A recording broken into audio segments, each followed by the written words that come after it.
Hey guys, you're watching BTech. I'm Basil and this video is all about the Honor 9, the new flagship from Honor made by Huawei, very similar to the P10, very similar to the Honor 8 and Honor 8 Pro. But there are some key differences that make it stand out and make it an excellent new flagship in its own right. I'm going to jump onto that in a sec, but before I do, if you're not already subscribed to the channel, subscribe. It's how you're going to stay on top of everything that we do.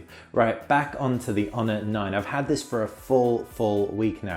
You can see on the front it looks very similar to the Honor 8, 5.2 inches of screen, but there is a key difference, that fingerprint scanner being below the screen. You've also got a slightly different finish on the back. I've got the cover on here, which I will take off shortly. It's got a curved back with a more light blue reflective finish. It sits in between these two phones. I've got the Honor 8 Pro and the Honor 8. The Honor 8 Pro has a much bigger screen. It's also got a beefier battery as well, but the same key internals. That's a Kirin 960 chip.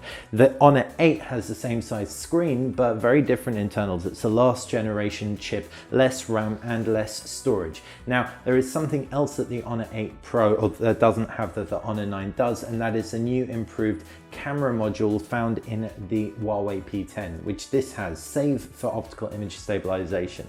Before I jump into the key details, I'm going to start by talking about the design, and to do that I can take the cover off. Now, it's worth noting this cover ships in the box, which is a great value add.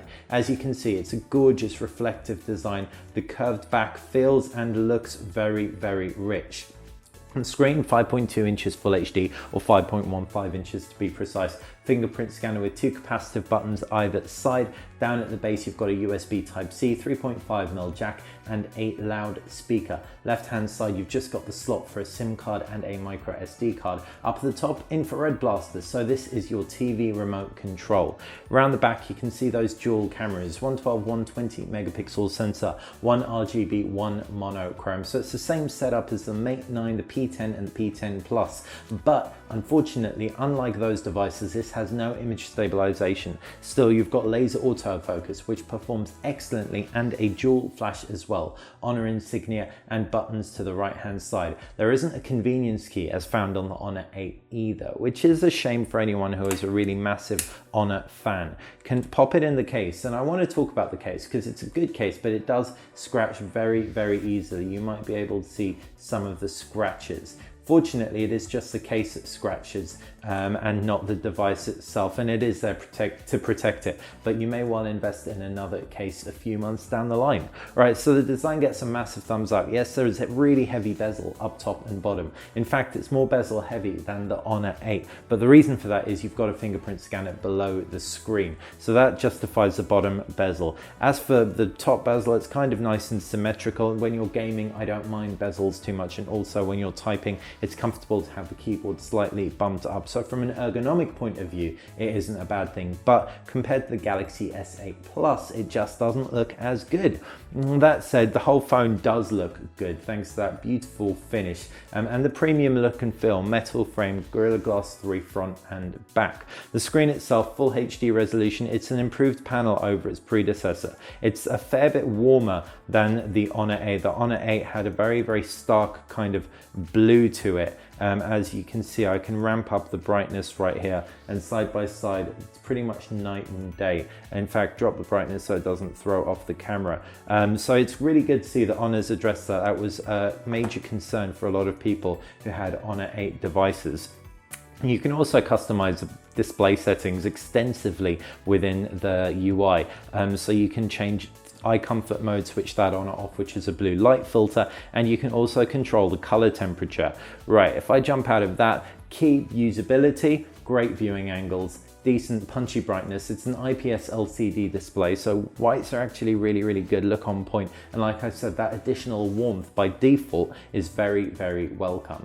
5.2 inches is also very comfortable to type on, so unlike a lot of flagships out now, this will be very good for one-handed use or people with smaller hands. The user interface is Emotion UI 5.1, and I've used this so much across the P10, P10 Plus and the Mate 9. I have to say, I'm really a big fan. You can reintroduce the applications tray, which is missing by default, by tapping on home screen styles in the settings and tapping drawer. That resets everything too. As you can see, I've got no home screen set up aside from the main one, but I do have my applications tray. I can jump into the settings to flip that back. You can also customize the look and feel really extensively. Through the user interface, I applied a kind of Gaussian blur to the background so that I could see my icons, but that blur doesn't apply to the background when I'm at my lock screen. Fingerprint scanner working really nicely. Integration with gestures is also very, very cool. So I can, just like with the P10, swipe left on the fingerprint scanner to jump to multitasking, tap on it to go back. So if I open up my camera, I can then tap to go back. And I can also long press and it will take me home from any screen I'm in. I can also activate capacitive buttons either side of the home button or fingerprint scanner. So there's a lot of customization there as well. In addition to that, the whole user interface doesn't really slow down after a week of usage. And based on my experience with Emotion UI on the Mate 9 and P10, P10 Plus, it doesn't really slow down after a couple of months of usage either. Be interesting to see what you guys experience after a year of usage. So if you're watching this video down the line, let us know your experiences. So between design, screen, and everything just coming together so nicely and the user interface performing really well too, how does multimedia stack up? I'm going to start by talking about that camera. This is the first Honor device that can record 4K video. I think maybe the Honor 8 Pro could. Let me just check that one for you guys. Tap on the video icon and swipe to the left. Resolution. Yeah, the Honor 8 Pro could record 4K as well, but this one can too. So it's the first Honor flagship. What's really, really bad about the 4K video is the fact there's no image stabilization. So there's a lot of handshake that does come through, unfortunately. This is especially noticeable in bad light, but if you're in good light and you're holding the thing relatively still, detail is absolutely on point. Pictures perform much, much better than video.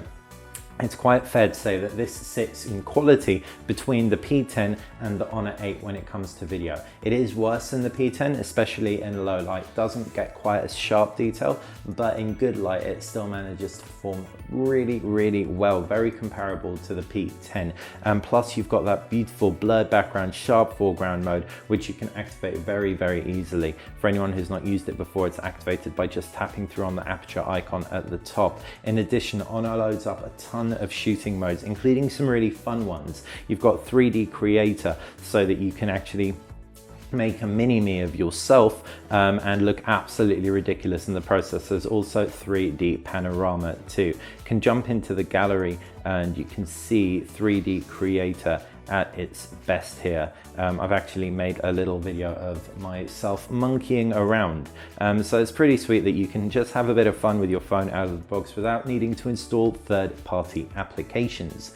And camera performance therefore generally gets a big thumbs up, except for, like I said, in low light and in video, which is where the image stabilization would always come into play, and indeed the lack of is sorely felt. But it's still a very, very good camera phone, and for the price, 370 odd quid, yeah, I don't think you're going to be doing much better at all.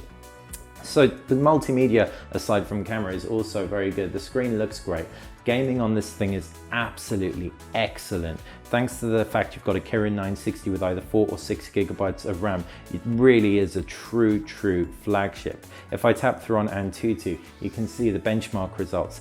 151,000. So like I said, it benchmarks right up there with key flagships today, except this thing comes in a fair bit cheaper. What's also sweet is Geekbench scores are excellent. Kirin 960 always performs very well on Geekbench, which is more reflective of day-to-day usage. The only downside with regards to multimedia is the fact you've got that mono speaker at the bottom, which is super easy to cover up. Nonetheless, this is a very, very powerful, capable phone, and 64 gigs onboard storage plus microSD expansion. Really awesome. It's available with either 6 gigabytes of RAM, I think, or 4, and it has 64 or 128 gigabytes of storage depending on the variant you go for, but 65 with an expandable SD card slot should be plenty for most people, with all the connections you're going to want except for wireless charging. See that infrared blast drop at the top? I freaking love that, as well as NFC, GPS, all that good stuff, and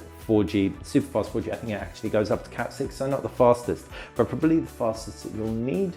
I really rate the Honor 9 all in all, and with a 3200 milliamp battery that easily lasts a full day. For the money, you're really not going to go wrong. If you're picking this phone up for yourself as a primary device, I would totally use it as a primary device. For someone else who doesn't need quite the clout of an iPhone 7 or a Samsung Galaxy S8, and you just want a little bit more for a little bit less, the Honor 9 definitely delivers. Hope you enjoyed this review, guys. If you did, click that thumbs up button. If you like the channel, subscribe. It's how you're going to stay on top of everything that we do. And remember, when you finish with your phone, don't throw it away. Sell it, reuse it, pass it on to someone else, give it away. But these phones have non-renewable elements that are really not great for the planet. So the more you can do with them and the longer they last with you and with the person who gets one after you, the better. Thanks for watching BTech.